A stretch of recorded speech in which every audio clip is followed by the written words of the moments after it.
জীৱশ্ৰেষ্ঠৰ নৃশংসতা খেদি খেদি হত্যা হৰিণা জীৱশ্ৰেষ্ঠৰ আক্ৰমণৰ বলি বনাঞ্চলৰ পৰা জনাঞ্চললৈ ওলাই অহা এটি হৰিণ বাক্সাৰ সোৱনখাটা সংৰক্ষিত বনাঞ্চলৰ পৰা ওলাই অহা এটা হৰিণাক মুণ্ডা বস্তিত কেইজনমান লোকে খেদি খেদি আক্ৰমণ কৰি হত্যা কৰে পৰৱৰ্তী সময়ত বন বিভাগৰ লোক উপস্থিত হৈ উদ্ধাৰ কৰে হৰিণাটো উল্লেখ্য যে আক্ৰমণৰে জড়িত কোনো লোকক আটক কৰা নাই বন বিভাগে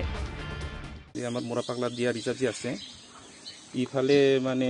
ল'ৰাকেইটা খেদি থকা বুলি অলপ শুনি পাইছিল শুনি পাই কিনে ইফালে কিবা এই গাঁৱৰ নাম মুণ্ডা বস্তি বোলে এই মুণ্ডা বস্তিলৈকে আহিলোঁ আমি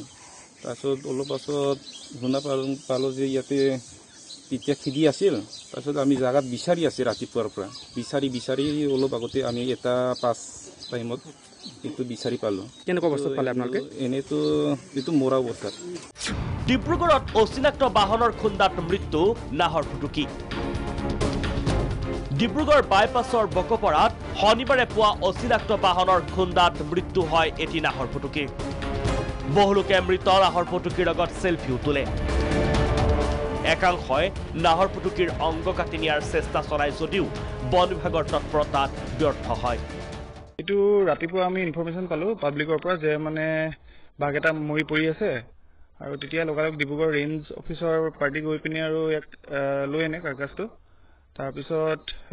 মৃত কাৰণটো মানে আমি ছাছপেক্ট কৰিছোঁ আৰু এক্সিডেণ্ট বুলি ছাছপেক্ট কৰিছোঁ এইটো বকপৰা বাইপাছত হৈছে আপোনাৰ তেল ডিপোৰ ওচৰত ব্যুৰ' ৰিপৰ্ট প্ৰাগ নিউজ